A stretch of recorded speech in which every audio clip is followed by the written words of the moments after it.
गीता मानव मात्र का धर्म शास्त्र है। महर्षि वेदव्यास। श्री कृष्णकालीन महर्षि वेदव्यास से पूर्व कोई भी शास्त्र पुस्तक के रूप में उपलब्ध नहीं था।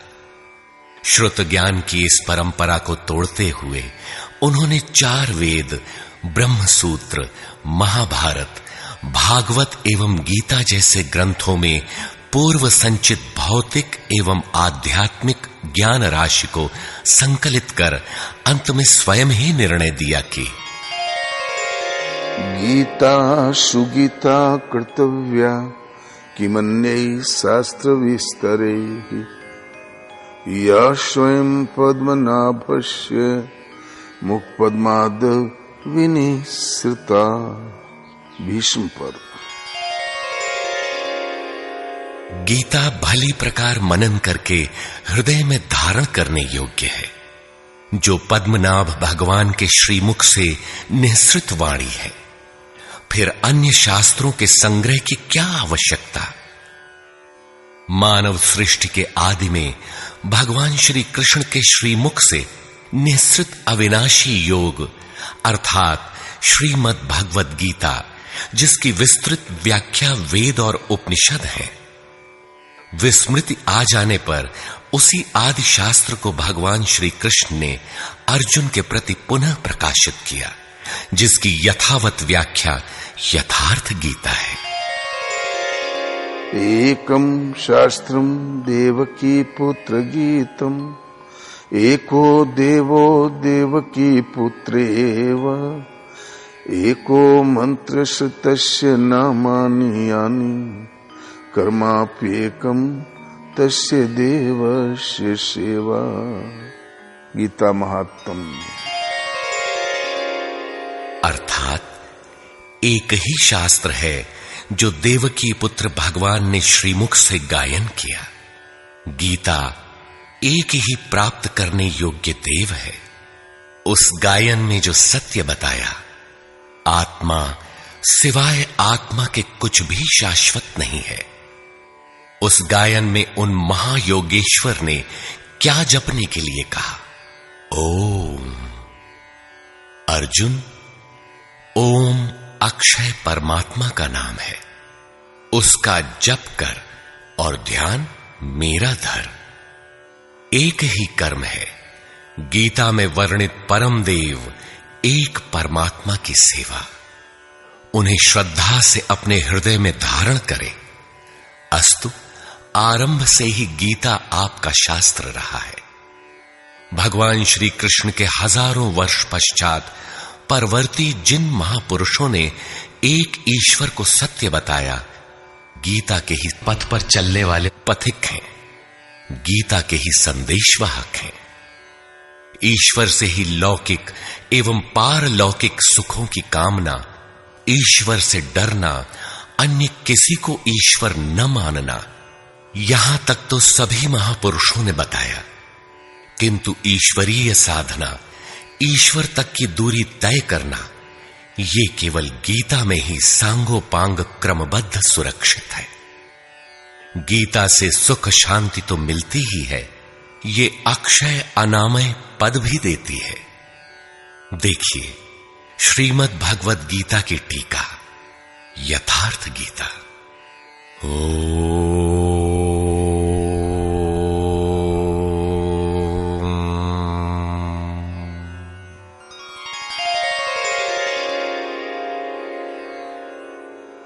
धर्म सिद्धांत 1। सभी प्रभु के पुत्र। ममैवांशो जीवलोके जीवभूतः सनातनः मनः षष्ठानि इन्द्रियाणि प्रकृतिस्थानि कर्षति। सभी मानव ईश्वर की संतान है, मेरे विशुद्ध अंश हैं। मानव तन की सार्थकता। किम पुनर्ब्राह्मणा पुण्या भक्ता राजर्षयस्तथा अनित्यमसुखं लोकम् इमं प्राप्य भजस्व माम्।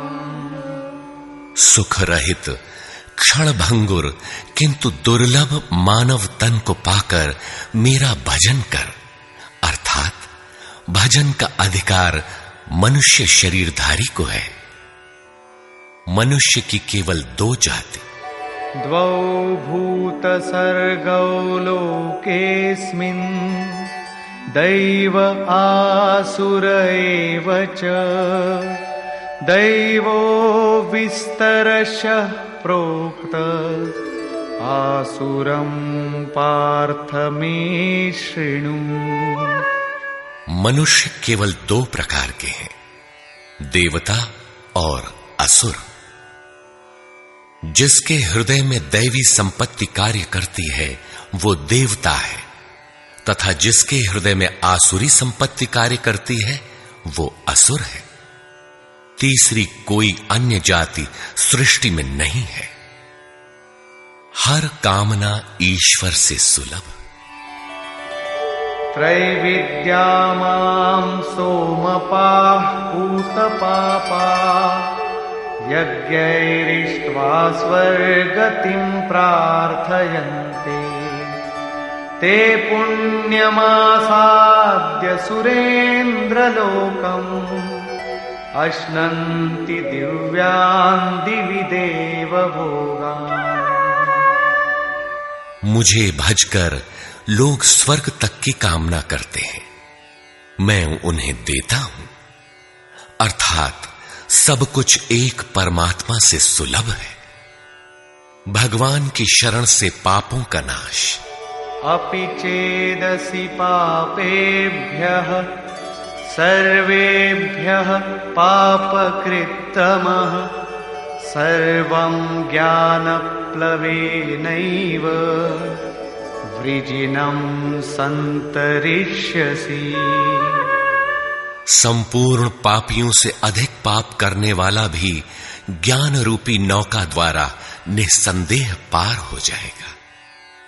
ज्ञान अध्यात्मज्ञाननित्यत्वम् तत्त्वज्ञानार्थदर्शनम् एतज्ज्ञानमिति प्रोक्तम् अज्ञानम् यदतोऽन्यथा। आत्मा के आधिपत्य में आचरण, तत्व के अर्थ रूप मुझ परमात्मा का प्रत्यक्ष दर्शन ज्ञान है, और इसके अतिरिक्त जो कुछ भी है अज्ञान है। अतः ईश्वर की प्रत्यक्ष जानकारी ही ज्ञान है। भजन का अधिकार सबको। अपि चेत् सुदुराचारो भजते मामनन्यभाक् साधुरेव समन्तव्यः सम्यग् व्यवसितो हि सः। क्षिप्रं भवति धर्मात्मा शश्वच्छान्तिं निगच्छति कौन्तेय प्रतिजानीहि न मे भक्तः प्रणश्यति। अत्यंत दुराचारी भी मेरा भजन करके शीघ्र ही धर्मात्मा हो जाता है एवं सदा रहने वाली शाश्वत शांति को प्राप्त कर लेता है। अतः धर्मात्मा वो है जो एक परमात्मा के प्रति समर्पित है, और भजन करने का अधिकार दुराचारी तक को है। भगवत पथ में बीज का नाश नहीं। नेहाभिक्रमनाशोऽस्ति प्रत्यवायो न विद्यते स्वल्पमप्यस्य धर्मस्य त्रायते महतो भयात्। धर्म अर्थात आत्मदर्शन की क्रिया का स्वल्प आचरण भी जन्म मरण के महान भय से उद्धार करने वाला होता है। धर्म अपरिवर्तनशील है। ईश्वर का निवास। ईश्वरः सर्वभूतानां हृद्देशेऽर्जुन तिष्ठति भ्रामयन् सर्वभूतानि यन्त्रारूढानि मायया। ईश्वर सभी भूत प्राणियों के हृदय में रहता है, तो शरण किसकी जाएं? तमेव शरणं गच्छ सर्वभावेन भारत तत्प्रसादात् परां शान्तिं स्थानं प्राप्स्यसि शाश्वतम्। संपूर्ण भाव से उस हृदयस्थ एक परमात्मा की शरण में जाओ, जिसकी कृपा से तू परम शांति शाश्वत परम धाम को प्राप्त होगा। यज्ञ। सर्वाणीन्द्रियकर्माणि प्राणकर्माणि चापरे आत्मसंयमयोगाग्नौ जुह्वति ज्ञानदीपिते। संपूर्ण इंद्रियों के व्यापार को, मन की चेष्टाओं को ज्ञान से प्रकाशित हुई आत्मा में संयम रूपी योगाग्नि में हवन करते हैं। अपाने जुह्वति प्राणं प्राणे पानं तथा परे प्राणापानगतिरुद्ध्वा प्राणायाम परायणा। बहुत से योगी श्वास को प्रश्वास में हवन करते हैं और बहुत से प्रश्वास को श्वास में। इससे उन्नत अवस्था होने पर अन्य श्वास प्रश्वास की गति रोककर प्राणायाम परायण हो जाते हैं। इस प्रकार योग साधना की विधि विशेष का नाम यज्ञ है। उस यज्ञ को कार्य रूप देना कर्म है। कर्म। एवं बहुविधा यज्ञा वितता ब्रह्मणो मुखे कर्मजान् विद्धितान् सर्वान् एवं ज्ञात्वा विमोक्ष्यसे। इस प्रकार बहुत से यज्ञ जैसे श्वास का प्रश्वास में हवन, प्रश्वास का श्वास में हवन, श्वास प्रश्वास का निरोध कर प्राणायाम के परायण होना इत्यादि यज्ञ जिस आचरण से पूर्ण होता है, उस आचरण का नाम कर्म है। कर्म माने आराधना, कर्म माने चिंतन। योग साधना पद्धति का नाम यज्ञ है। विकर्म। विकर्म का अर्थ विकल्प शून्य कर्म है। प्राप्ति के पश्चात महापुरुषों के कर्म विकल्प शून्य होते हैं। आत्मस्थित, आत्मतृप्त, आप्त काम महापुरुषों को न तो कर्म करने से कोई लाभ है और न छोड़ने से कोई हानि ही है। फिर भी वे पीछे वालों के हित के लिए कर्म करते हैं। ऐसा कर्म विकल्प शून्य है, विशुद्ध है, और यही कर्म विकर्म कहलाता है। यज्ञ करने का अधिकार। यज्ञ शिष्टामृत भुजो यान्ति ब्रह्म सनातनम् नायं लोकोऽस्त्य यज्ञस्य कुतोऽन्यः कुरु सत्तम। यज्ञ न करने वालों को दोबारा मनुष्य शरीर भी नहीं मिलता। अर्थात यज्ञ करने का अधिकार उन सब को है जिन्हें मनुष्य शरीर मिला है। ईश्वर देखा जा सकता है। भक्त्या त्वनन्यया शक्य अहमेवं विधोऽर्जुन ज्ञातुं द्रष्टुं च तत्त्वेन प्रवेष्टुं च परन्तप। अनन्य भक्ति के द्वारा मैं प्रत्यक्ष देखने, जानने तथा प्रवेश करने के लिए भी सुलभ हूं। आश्चर्यवत् पश्यति कश्चिदेनम् आश्चर्यवद् वदति तथैव चान्यः आश्चर्यवच्चैनमन्यः शृणोति श्रुत्वाप्येनं वेद न चैव कश्चित्। इस अविनाशी आत्मा को कोई विरला ही आश्चर्य की तरह देखता है, आश्चर्य की तरह उपदेश करता है, और कोई विरला ही इसे आश्चर्य की तरह सुनता है। अर्थात ये प्रत्यक्ष दर्शन है। आत्मा ही सत्य है, सनातन है। अच्छेद्योऽयमदाह्योऽयम् अक्लेद्यो शोष्य एव च नित्यः सर्वगतः स्थाणुः अचलोऽयं सनातनः। ये आत्मा सर्वव्यापक, अचल, स्थिर रहने वाला और सनातन है। आत्मा ही सत्य है। विधाता और उससे उत्पन्न सृष्टि नश्वर है। आब्रह्म भुवनाल्लोकाः पुनरावर्तिनोऽर्जुन मामुपेत्य तु कौन्तेय पुनर्जन्म न विद्यते।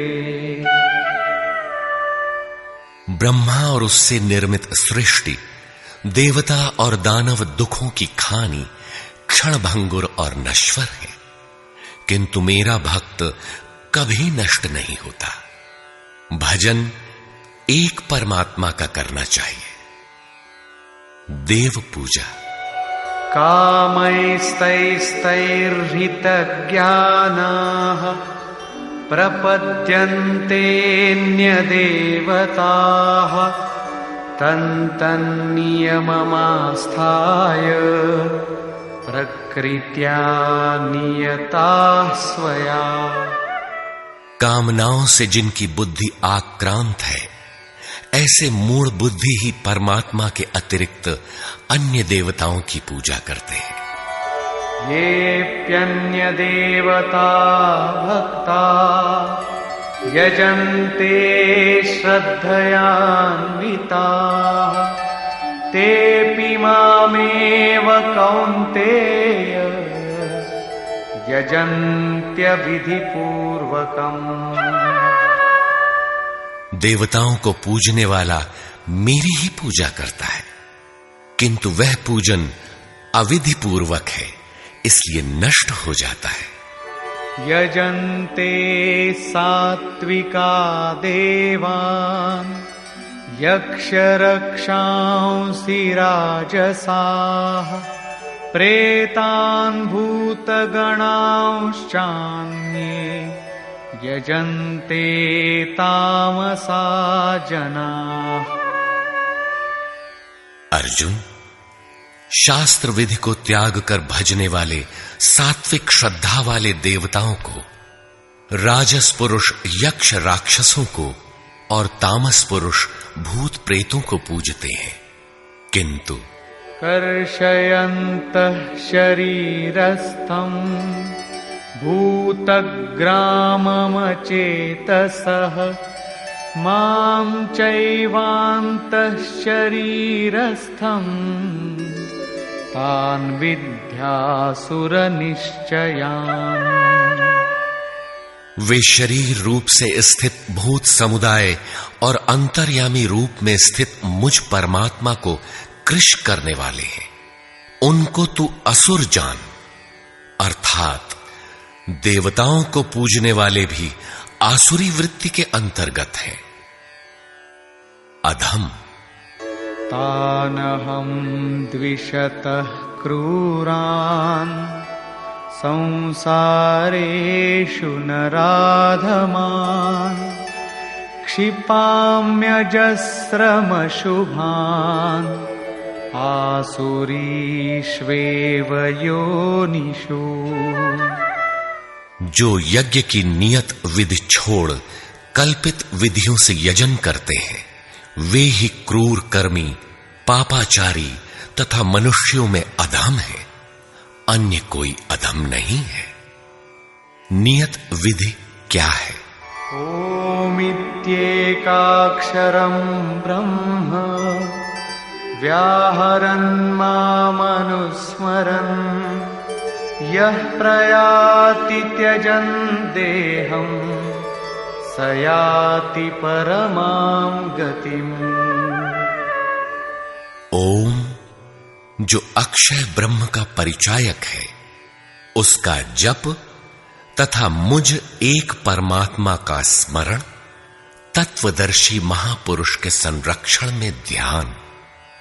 शास्त्र इति गुह्यतमं शास्त्रम् इदमुक्तं मया नघ एतद्बुद्ध्वा बुद्धिमान् स्यात् कृतकृत्यश्च भारत।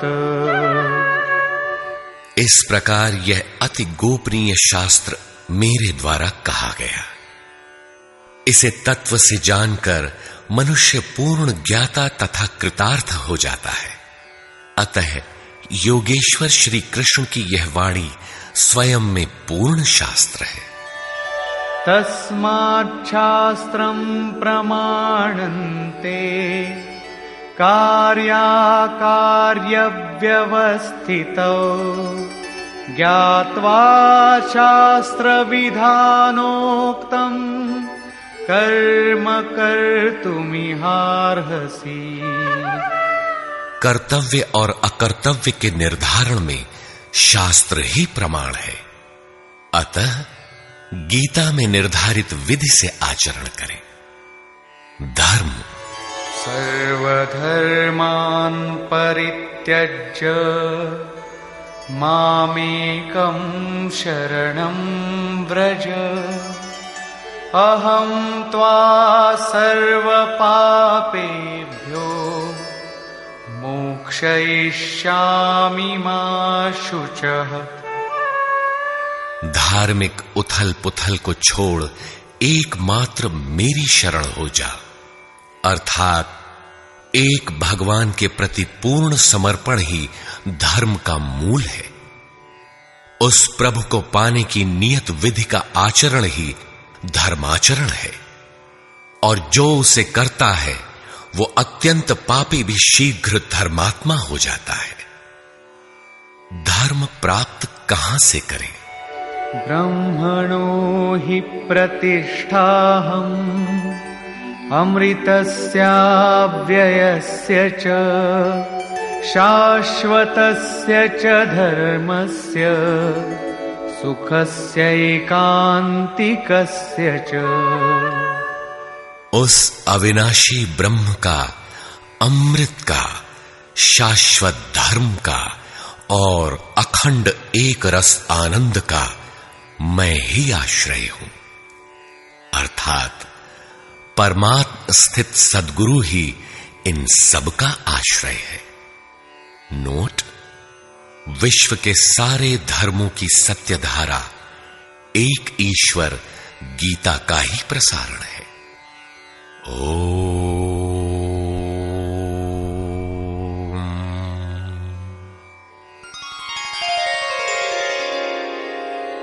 प्राक कथन। वस्तुतः गीता पर टीका लिखने की अब कोई आवश्यकता प्रतीत नहीं होती, क्योंकि इस पर सहस्त्रों टीकाएं लिखी जा चुकी हैं, जिनमें 50 तो केवल संस्कृत में ही है।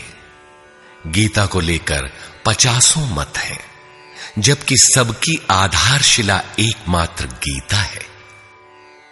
योगेश्वर श्री कृष्ण ने तो कोई एक बात कही होगी, फिर यह मतभेद क्यों? वस्तुतः वक्ता एक ही बात कहता है, किंतु श्रोता यदि 10 बैठे हों तो 10 प्रकार के आशय ग्रहण करते हैं।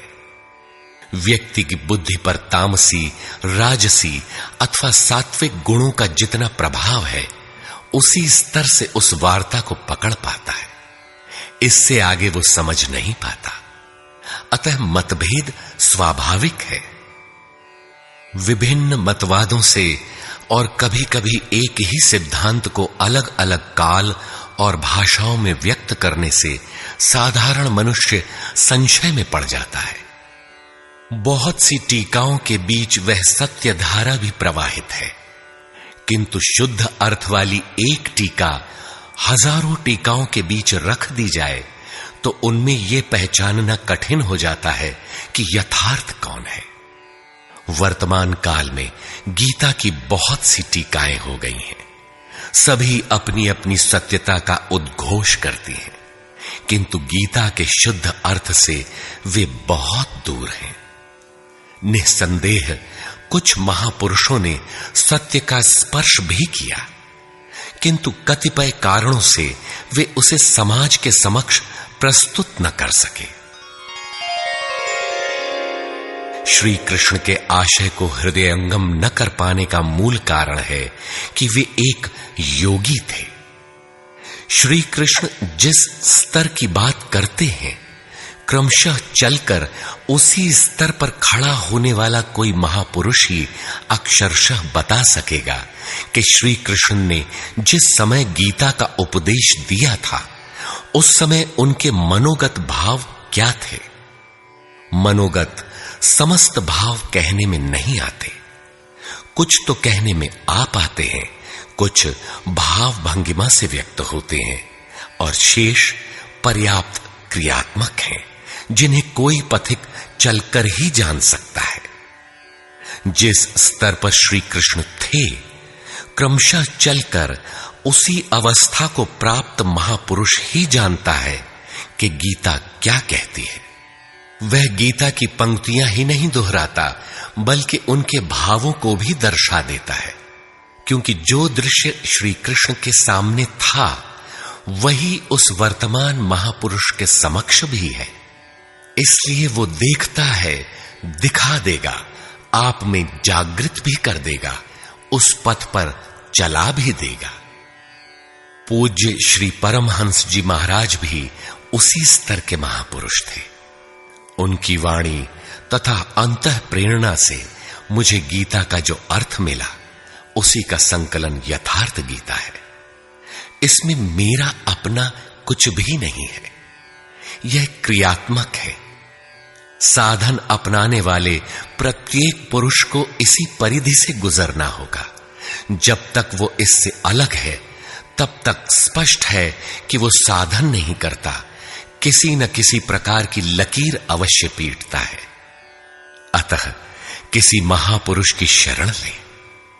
श्री कृष्ण ने किसी अन्य सत्य को नहीं बताया, बल्कि कहा, ऋषिभिर बहुधा गीतम। ऋषियों ने अनेकों बार जिसका गायन किया है, वही कहने जा रहा हूं। उन्होंने यह नहीं कहा कि उस ज्ञान को केवल मैं ही जानता हूं या मैं ही बताऊंगा, बल्कि कहा, किसी तत्वदर्शी के पास जाओ, निष्कपट भाव से सेवा करके उस ज्ञान को प्राप्त करो। श्री कृष्ण ने महापुरुषों द्वारा शोधित सत्य को ही उद्घाटित किया है। गीता सुबोध संस्कृत में है। यदि अन्वयार्थ ही लें तो गीता का अधिकांश आप स्वयं हृदयंगम कर सकेंगे, किंतु आप ज्यों का त्यों अर्थ नहीं लेते। उदाहरण के लिए श्री कृष्ण ने स्पष्ट कहा कि यज्ञ की प्रक्रिया ही कर्म है। फिर भी आप कहते हैं कि खेती करना कर्म है। यज्ञ को स्पष्ट करते हुए उन्होंने बताया कि यज्ञ में बहुत से योगी जन प्राण में अपान को हवन करते हैं, बहुत से अपान में प्राण को हवन करते हैं, बहुत से योगी प्राण अपान दोनों को रोककर प्राणायाम परायण हो जाते हैं, बहुत से योगी इंद्रियों की संपूर्ण प्रवृत्तियों को संयमाग्नि में हवन करते हैं। इस प्रकार श्वास प्रश्वास का चिंतन यज्ञ है। मन सहित इंद्रियों का संयम यज्ञ है। शास्त्रकार ने स्वयं यज्ञ बताया, फिर भी आप कहते हैं कि विष्णु के निमित्त स्वाहा बोलना, अग्नि में जौ तिल घी का हवन करना यज्ञ है। उन योगेश्वर ने ऐसा एक शब्द भी नहीं कहा। क्या कारण है कि आप समझ नहीं पाते? बाल की खाल निकालकर रटने पर भी क्यों वाक्य विन्यास ही आपके हाथ लगता है? आप अपने को यथार्थ जानकारी से शून्य ही क्यों पाते हैं? वस्तुतः मनुष्य जन्म लेकर क्रमशः बड़ा होता है तो पैतृक संपत्ति, घर, दुकान, जमीन जायदाद, पद प्रतिष्ठा, गाय भैंस, यंत्र उपकरण इत्यादि उसे विरासत में मिलती है। ठीक इसी प्रकार उसे कुछ रूढ़ियां, परंपराएं, पूजा पद्धतियां भी विरासत में मिल जाती हैं। 33 करोड़ देवी देवता तो भारत में बहुत पहले गिने गए थे। विश्व में उनके अनगिनत रूप हैं। शिशु ज्यों ज्यों बड़ा होता है, अपने माता पिता, भाई बहन, पास पड़ोस में इनकी पूजा देखता है। परिवार में प्रचलित पूजा पद्धतियों की अमिट छाप उसके मस्तिष्क पर पड़ जाती है। देवी की पूजा मिली तो जीवन भर देवी देवी रटता है। परिवार में भूत पूजा मिली तो भूत भूत रटता है। कोई शिव तो कोई कृष्ण तो कोई कुछ पकड़े ही रहता है। उन्हें वो छोड़ नहीं सकता। ऐसे भ्रांत पुरुष को गीता जैसा कल्याणकारी शास्त्र मिल भी जाए तो वो उसे नहीं समझ सकता। पैतृक संपदा को कदाचित वो छोड़ भी सकता है, किंतु इन रूढ़ियों और मजहबी पचड़ों को नहीं मिटा सकता। पैतृक संपत्ति को हटाकर आप हजारों मील दूर जा सकते हैं, किंतु दिल दिमाग में अंकित ये रूढ़िगत विचार वहां भी आपका पिंड नहीं छोड़ते। आप सिर काटकर अलग तो नहीं रख सकते। अतः आप यथार्थ शास्त्र को भी उन्हीं रूढ़ियों, रीति रिवाजों, मान्यताओं और पूजा पद्धतियों के अनुरूप ढाल कर देखना चाहते हैं। यदि उनके अनुरूप बात ढलती है, वार्ता का क्रम बैठता है, तो आप उसे सही मानते हैं, और नहीं ढलती तो गलत मानते हैं। इसीलिए आप गीता का रहस्य नहीं देख पाते। गीता का रहस्य रहस्य ही बनकर रह जाता है। इसके वास्तविक पारखी संत अथवा सद्गुरु हैं। वही बता सकते हैं कि गीता क्या कहती है। सब नहीं जान सकते। सबके लिए सुलभ उपाय यही है कि इसे किसी महापुरुष के सान्निध्य में समझें, जिसके लिए श्री कृष्ण ने बल दिया है। गीता किसी विशिष्ट व्यक्ति, जाति, वर्ग, पंथ, देश काल या किसी रूढ़िग्रस्त संप्रदाय का ग्रंथ नहीं है, बल्कि यह सार्वलौकिक, सार्वकालिक धर्म ग्रंथ है। यह प्रत्येक देश, प्रत्येक जाति तथा प्रत्येक स्तर के प्रत्येक स्त्री पुरुष के लिए, सबके लिए है। केवल दूसरों से सुनकर या किसी से प्रभावित होकर मनुष्य को ऐसा निर्णय नहीं लेना चाहिए जिसका प्रभाव सीधे उसके अपने अस्तित्व पर पड़ता हो। पूर्वाग्रह की भावना से मुक्त होकर सत्यान्वेषियों के लिए यह आर्ष ग्रंथ आलोक स्तंभ है। हिंदुओं का आग्रह है कि वेद ही प्रमाण है। वेद का अर्थ है ज्ञान, परमात्मा की जानकारी। परमात्मा न संस्कृत में है न संहिताओं में। पुस्तक तो उसका संकेत मात्र है। वह वस्तुतः हृदय में जागृत होता है। विश्वामित्र चिंतन कर रहे थे। उनकी भक्ति देखकर ब्रह्मा आए। बोले, आज से तुम ऋषि हो। विश्वामित्र को संतोष नहीं हुआ। चिंतन में लगे रहे। कुछ काल पश्चात देवताओं सहित ब्रह्मा पुनः आए और बोले, आज से तुम राजर्षि हो। किंतु विश्वामित्र का समाधान ना हुआ। वे अनवरत चिंतन में लगे रहे। ब्रह्मा दैवी संपदाओं के साथ पुनः आए और बताया कि आज से तुम महर्षि हुए। विश्वामित्र ने कहा, नहीं, मुझे जितेंद्रिय ब्रह्मर्षि कहें। ब्रह्मा ने कहा, अभी तुम जितेंद्रिय नहीं हो। विश्वामित्र पुनः तपस्या में लग गए। उनके मस्तिष्क से तपस्या की आभा निकलने लगी। तब देवताओं ने ब्रह्मा से निवेदन किया। ब्रह्मा उसी प्रकार विश्वामित्र से बोले, अब तुम ब्रह्मर्षि हो। विश्वामित्र ने कहा, यदि मैं ब्रह्मर्षि हूं तो वेद हमारा वर्ण करे। वेद विश्वामित्र के हृदय में उतर आया। जो तत्व विदित नहीं था, विदित हो गया।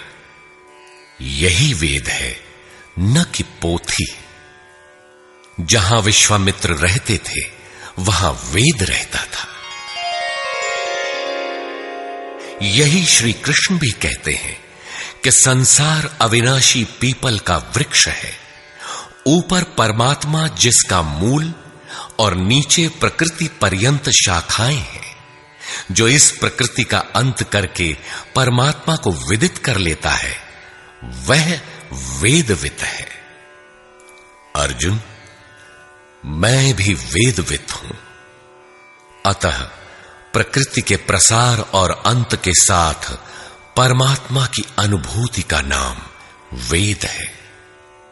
यह अनुभूति ईश्वर प्रदत्त है। इसलिए वेद को अपौरुषेय कहा जाता है। महापुरुष अपौरुषेय होते हैं। उनके माध्यम से परमात्मा ही बोलता है। वे परमात्मा के संदेश प्रसारक अर्थात ट्रांसमीटर हो जाते हैं। केवल शब्द ज्ञान के आधार पर उनकी वाणी में निहित यथार्थ को परखा नहीं जा सकता। उन्हें वही जान पाता है जिसने क्रियात्मक पथ से चलकर इस अपौरुषेय स्थिति को पाया हो, जिसका पुरुष अर्थात अहं परमात्मा में विलीन हो चुका हो।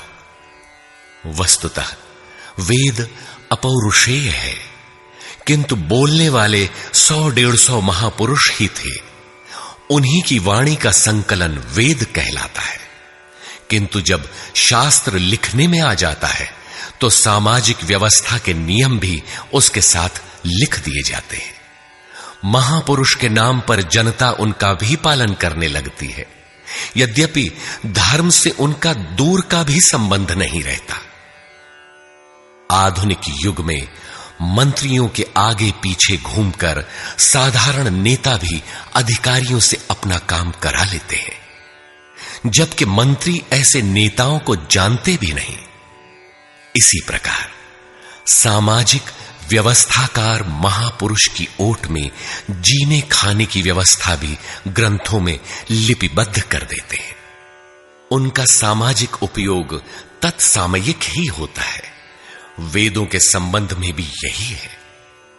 वेद के 2 भाग हैं, कर्मकांड और ज्ञान कांड।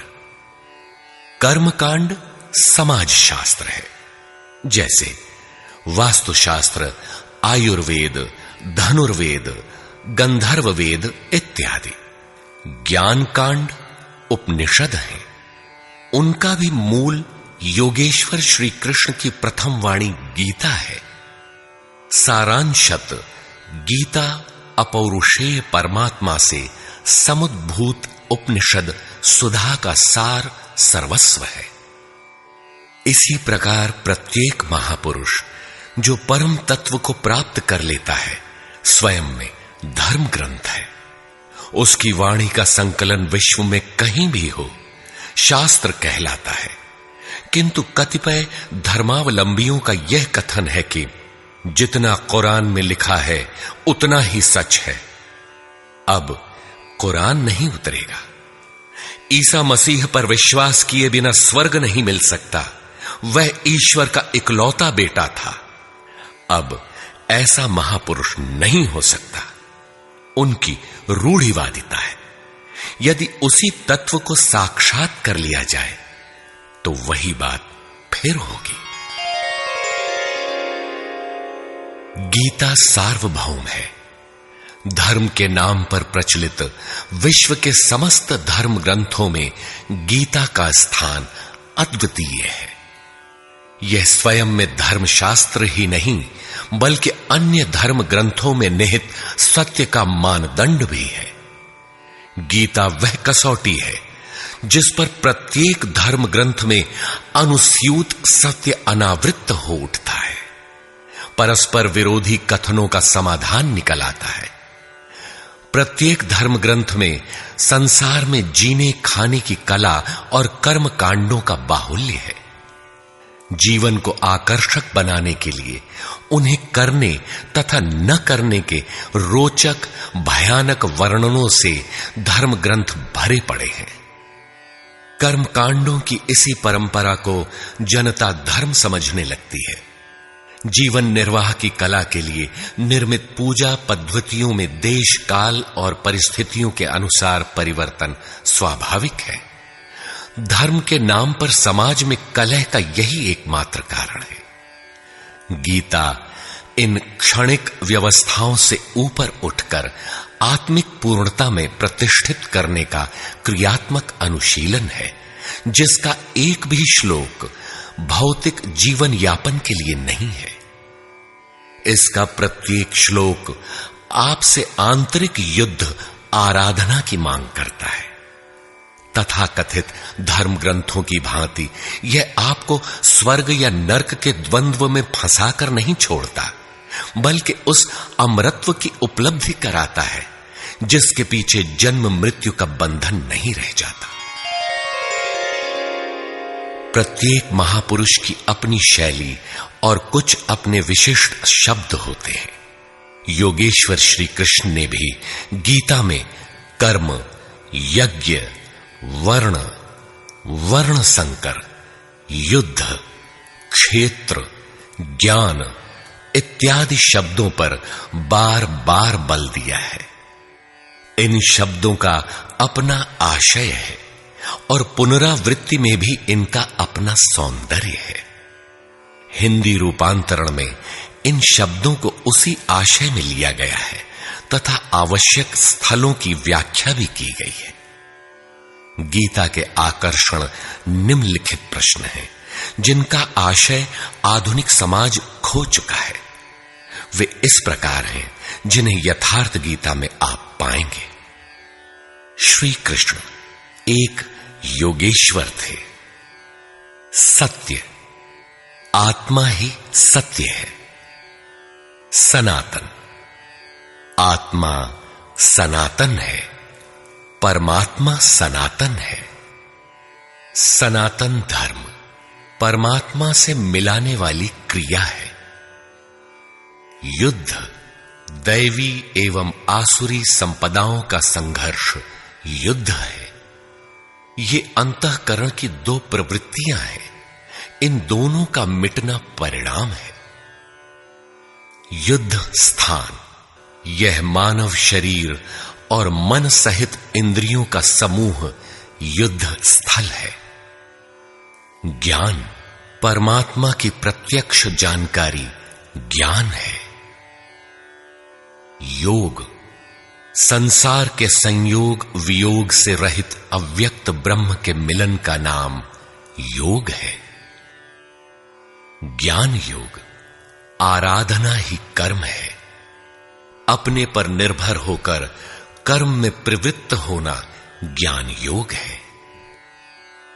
निष्काम कर्म योग, इष्ट पर निर्भर होकर समर्पण के साथ कर्म में प्रवृत्त होना निष्काम कर्म योग है। श्री कृष्ण ने किस सत्य को बताया? श्री कृष्ण ने उसी सत्य को बताया जिसको तत्वदर्शियों ने पहले देख लिया था और आगे भी देखेंगे। यज्ञ, साधना की विधि विशेष का नाम यज्ञ है। कर्म, यज्ञ को कार्य रूप देना ही कर्म है। वर्ण, आराधना की एक ही विधि जिसका नाम कर्म है, जिसको 4 श्रेणियों में बांटा है, वही 4 वर्ण है। ये एक ही साधक का ऊंचा नीचा स्तर है, न कि जाति। वर्ण संकर, परमात्म पथ से च्युत होना, साधन में भ्रम उत्पन्न हो जाना वर्ण संकर है। मनुष्य की श्रेणी, अंतःकरण के स्वभाव के अनुसार मनुष्य 2 प्रकार का होता है, एक देवताओं जैसा, दूसरा असुरों जैसा। यही मनुष्य की 2 जातियां हैं जो स्वभाव द्वारा निर्धारित हैं, और यह स्वभाव घटता बढ़ता रहता है। देवता, हृदय देश में परम देव परमात्मा का देवत्व अर्जित कराने वाले गुणों का समूह है। बाह्य देवताओं की पूजा कामनाओं से जिनकी बुद्धि आक्रांत है, ऐसे अविवेकी और मूढ़ बुद्धि की देन है। वे मेरे ही पुजारी हैं, किंतु अविधि पूर्वक है। अवतार व्यक्ति के हृदय में होता है, बाहर नहीं। विराट दर्शन योगी के हृदय में ईश्वर के द्वारा दी गई अनुभूति है। भगवान साधक में दृष्टि बनकर खड़े हों तभी दिखाई पड़ते हैं। पूजनीय देव इष्ट, एकमात्र परात्पर ब्रह्म ही पूजनीय देव है। उसे खोजने का स्थान हृदय देश है। उसकी प्राप्ति का स्रोत उसी अव्यक्त स्वरूप में स्थित प्राप्ति वाले महापुरुष के द्वारा है। अब इनमें से योगेश्वर श्री कृष्ण का स्वरूप समझने के लिए अध्याय 3 तक आपको पढ़ना होगा, और अध्याय 13 तक आप स्पष्ट समझने लगेंगे कि श्री कृष्ण योगी थे। अध्याय 2 से ही सत्य निखर जाएगा। सनातन और सत्य एक दूसरे के पूरक हैं। ये अध्याय 2 से ही स्पष्ट होगा, वैसे पूर्ति पर्यंत चलेगा। युद्ध अध्याय 4 तक स्पष्ट होने लगेगा। 11 तक संशय निर्मूल हो जाएगा। वैसे अध्याय 16 तक देखना चाहिए। युद्ध स्थल के लिए अध्याय 13 बार बार देखें। ज्ञान अध्याय 4 से स्पष्ट होगा, तथा अध्याय 13 में भली प्रकार समझ में आएगा कि प्रत्यक्ष दर्शन का नाम ज्ञान है। योग अध्याय 6 तक आप समझ सकेंगे। वैसे पूर्ति पर्यंत योग के विभिन्न अंशों की परिभाषा है। ज्ञान योग अध्याय 3 से 6 तक स्पष्ट हो जाएगा। आगे देखने की कोई विशेष आवश्यकता नहीं है। निष्काम कर्म योग अध्याय 2 से आरंभ होकर पूर्ति पर्यंत है। यज्ञ आप अध्याय 3 से 4 तक पढ़ें, स्पष्ट हो जाएगा। कर्म का नाम अध्याय 2/39 में प्रथम बार लिया गया है। इसी श्लोक से अध्याय 4 तक पढ़ लें तो स्पष्ट हो जाएगा कि कर्म का अर्थ आराधना भजन क्यों है।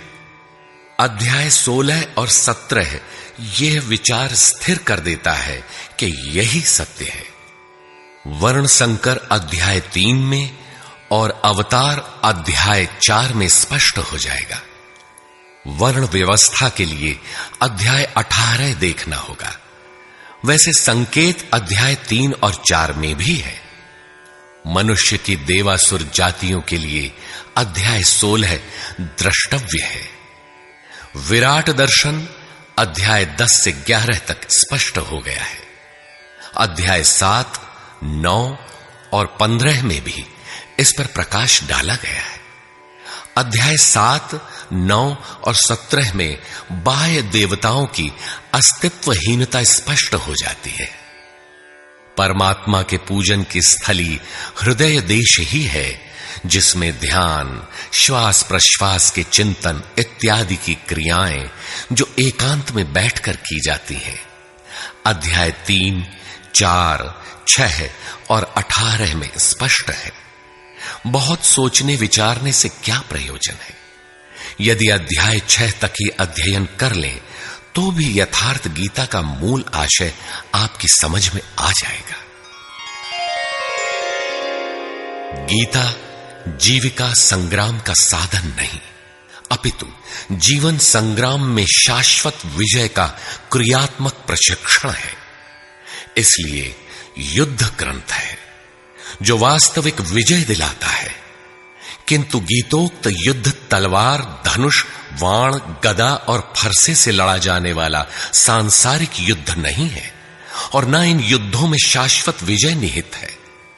ये सत्सत प्रवृत्तियों का संघर्ष है जिनके रूपकात्मक वर्णन की परंपरा रही है। वेद में इंद्र और वृत्र, विद्या और अविद्या, पुराणों में देवासुर संग्राम, महाकाव्यों में राम और रावण, कौरव एवं पांडवों के संघर्ष को ही गीता में धर्म क्षेत्र और कुरुक्षेत्र, दैवी संपद एवं आसुरी संपद, सजातीय एवं विजातीय, सद्गुण एवं दुर्गुणों का संघर्ष कहा गया है। यह संघर्ष जहां होता है वह स्थान कहां है?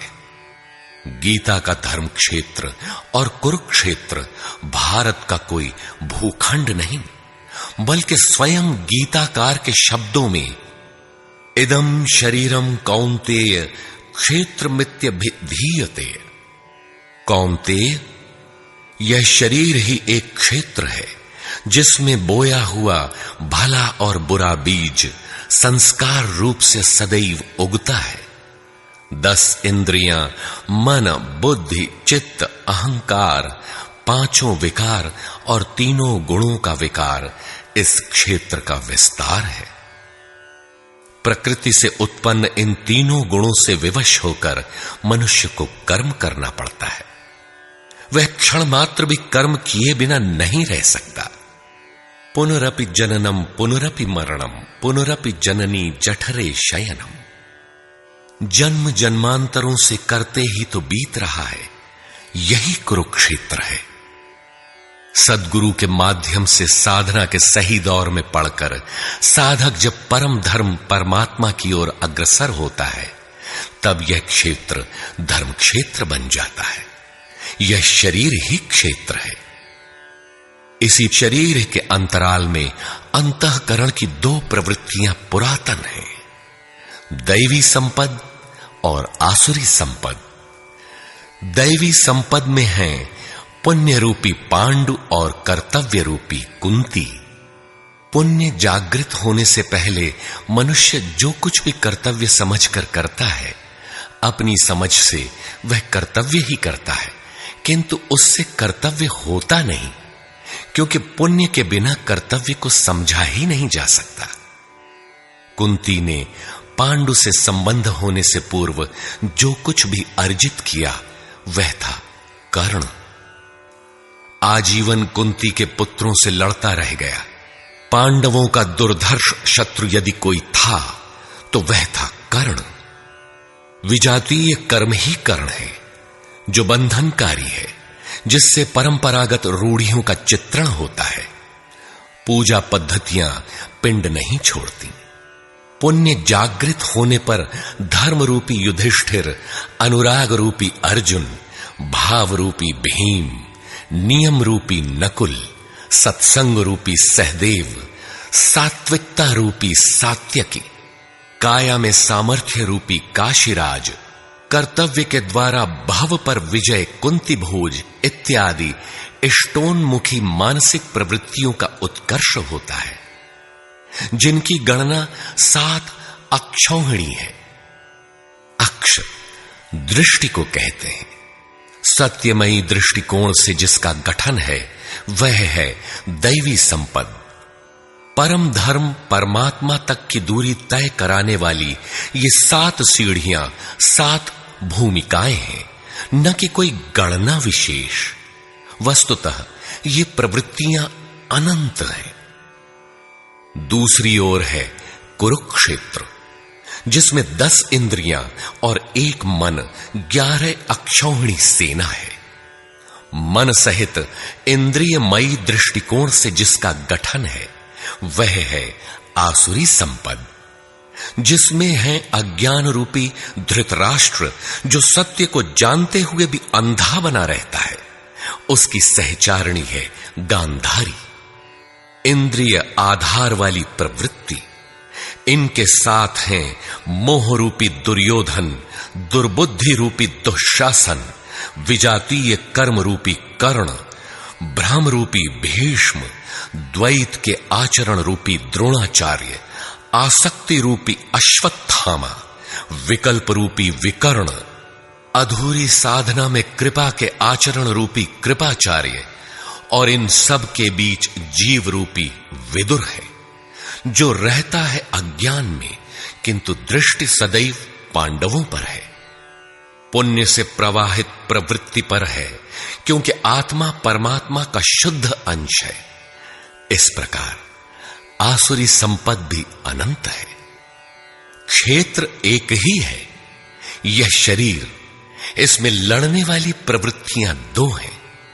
एक प्रकृति में विश्वास दिलाती है, नीच अधम योनियों का कारण बनती है, तो दूसरी परम पुरुष परमात्मा में विश्वास और प्रवेश दिलाती है।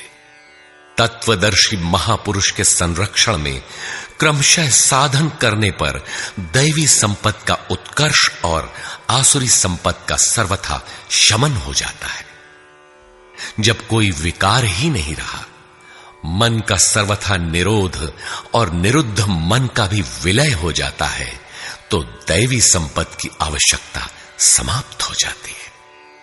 अर्जुन ने देखा कि कौरव पक्ष के अनंतर पांडव पक्ष के योद्धा भी योगेश्वर में समाहित हो रहे हैं।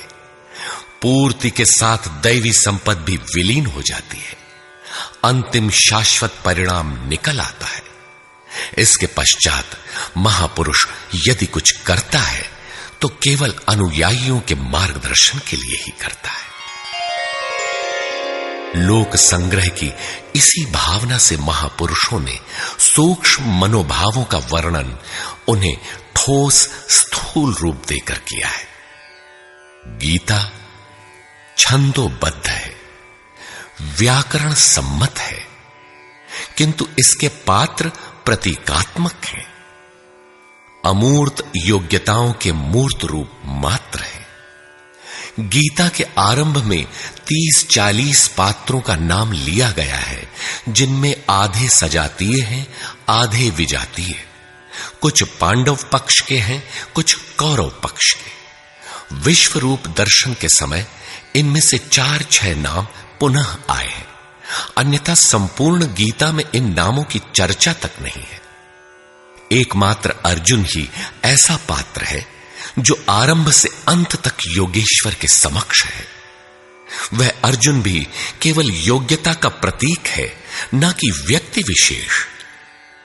गीता के आरंभ में अर्जुन सनातन कुल धर्म के लिए विकल है, किंतु योगेश्वर श्री कृष्ण ने इसे अज्ञान बताया और निर्देश दिया कि आत्मा ही सनातन है, शरीर नाशवान है, इसलिए युद्ध कर। इस आदेश से यह स्पष्ट नहीं होता कि अर्जुन कौरवों को ही मारे। पांडव पक्ष के भी शरीरधारी ही तो थे, दोनों ओर संबंधी ही तो थे। संस्कारों पर आधारित शरीर क्या तलवार से काटने पर समाप्त हो सकेगा? जब शरीर नाशवान है, जिसका अस्तित्व है ही नहीं, तो अर्जुन कौन था? श्री कृष्ण किसकी रक्षा में खड़े थे? क्या किसी शरीरधारी की रक्षा में खड़े थे? श्री कृष्ण ने कहा, जो शरीर के लिए परिश्रम करता है वह पापायु मूढ़ बुद्धि पुरुष व्यर्थ ही जीता है। यदि श्री कृष्ण किसी शरीरधारी की रक्षा में खड़े हैं, तब तो वे भी मूढ़ बुद्धि हैं, व्यर्थ ही जीने वाले हैं। वस्तुतः अनुराग ही अर्जुन है, अनुरागी के लिए महापुरुष सदैव खड़े हैं। अर्जुन शिष्य था और श्री कृष्ण एक सद्गुरु थे। विनयावनत होकर उसने कहा, धर्म के मार्ग में मोहित चित्त मैं आपसे पूछता हूं, जो श्रेय अर्थात परम कल्याणकारी हो वह उपदेश मेरे प्रति कहिए। अर्जुन श्रेय चाहता था, प्रेय अर्थात भौतिक पदार्थ नहीं। केवल कहिए ही नहीं, साधिए, संभालिए। मैं आपका शिष्य हूं, आपकी शरण में हूं। इसी प्रकार गीता में स्थान स्थान पर स्पष्ट है कि अर्जुन आर्त अधिकारी है और योगेश्वर श्री कृष्ण एक सद्गुरु हैं। वे सद्गुरु अनुरागी के साथ सदैव रहते हैं, उनका मार्गदर्शन करते हैं। जब भावुकतावश कोई व्यक्ति पूज्य महाराज जी के पास रहने का आग्रह करने लगता है, तब वे कहा करते थे, जाओ, शरीर से कहीं रहो, मन से मेरे पास आते रहो। प्रातः सायं राम शिव ओम किसी 1, 2, 2.5 अक्षर के नाम का जाप करो और मेरे स्वरूप का हृदय में ध्यान धरो। 1 मिनट भी स्वरूप पकड़ लोगे तो जिसका नाम भजन है वो मैं तुम्हें दूंगा।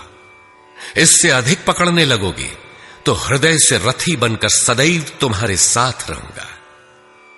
जब सुरत पकड़ में आ जाती है तो इसके बाद महापुरुष इतना ही पास में रहते हैं जितना हाथ, पांव, नाक, कान इत्यादि आपके पास है।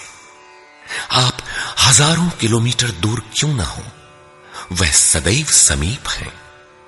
मन में विचारों के उठने से भी पहले वे मार्गदर्शन करने लग जाते हैं। अनुरागी के हृदय में वह महापुरुष सदैव आत्मा से अभिन्न होकर जागृत रहते हैं। अर्जुन अनुराग का प्रतीक है। गीता के 11वें अध्याय में योगेश्वर श्री कृष्ण का ऐश्वर्य देखने पर अर्जुन अपनी क्षुद्र त्रुटियों के लिए क्षमा याचना करने लगा। श्री कृष्ण ने क्षमा किया और याचना के अनुरूप सौम्य स्वरूप में आकर कहा, अर्जुन, मेरे स्वरूप को न पहले किसी ने देखा है और न भविष्य में कोई देख सकेगा। तब तो गीता हम लोगों के लिए व्यर्थ है, क्योंकि उस दर्शन की योग्यताएं अर्जुन तक सीमित रह गईं। जबकि उसी समय संजय देख रहा था, पहले भी उन्होंने कहा, बहुत से योगी जन ज्ञान रूपी तप से पवित्र होकर मेरे साक्षात स्वरूप को प्राप्त कर चुके हैं। अंततः वे महापुरुष कहना क्या चाहते हैं? वस्तुतः अनुराग ही अर्जुन है, जो आपके हृदय की भावना विशेष है। अनुराग विहीन पुरुष न कभी पूर्व में देख सका है और न ही अनुराग विहीन पुरुष भविष्य में कभी देख सकेगा। मिले ही न रघुपति बिनु अनुरागा, किए जोग तब ज्ञान बिरागा। अतः अर्जुन एक प्रतीक है। यदि प्रतीक नहीं है तो गीता का पीछा छोड़ दें। गीता आपके लिए नहीं है, क्योंकि उस दर्शन की योग्यता अर्जुन तक ही सीमित रह गई। अध्याय के अंत में योगेश्वर निर्णय देते हैं, अर्जुन, अनन्य भक्ति और श्रद्धा द्वारा मैं इस प्रकार प्रत्यक्ष देखने के लिए, अर्थात जैसा तूने देखा, तत्व से स्पष्ट जानने के लिए और प्रवेश करने के लिए भी सुलभ हूं। अनन्य भक्ति अनुराग का ही दूसरा रूप है और यही अर्जुन का स्वरूप भी है। अर्जुन पथिक का प्रतीक है। इस प्रकार गीता के पात्र प्रतीकात्मक हैं, यथा स्थान उनका संकेत है। रहे हो कोई ऐतिहासिक श्री कृष्ण और अर्जुन, निश्चय ही हुआ हो कोई विश्व युद्ध, किंतु गीता में भौतिक युद्ध का चित्रण कदापि नहीं है। उस ऐतिहासिक युद्ध के मुहाने पर घबराया तो था अर्जुन, न कि सेना। सेना तो लड़ने को तैयार खड़ी थी। क्या गीता का उपदेश देकर श्री कृष्ण ने सव्यसाची अर्जुन को सेना की योग्यता का बनाया? वस्तुतः साधन लिखने में नहीं आता, सब कुछ पढ़ लेने के बाद भी चलना शेष ही रहता है। यही प्रेरणा यथार्थ गीता है।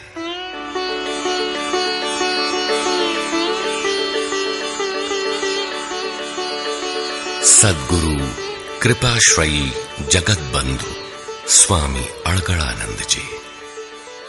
श्री गुरु पूर्णिमा 24 जुलाई 1983 ईस्वी।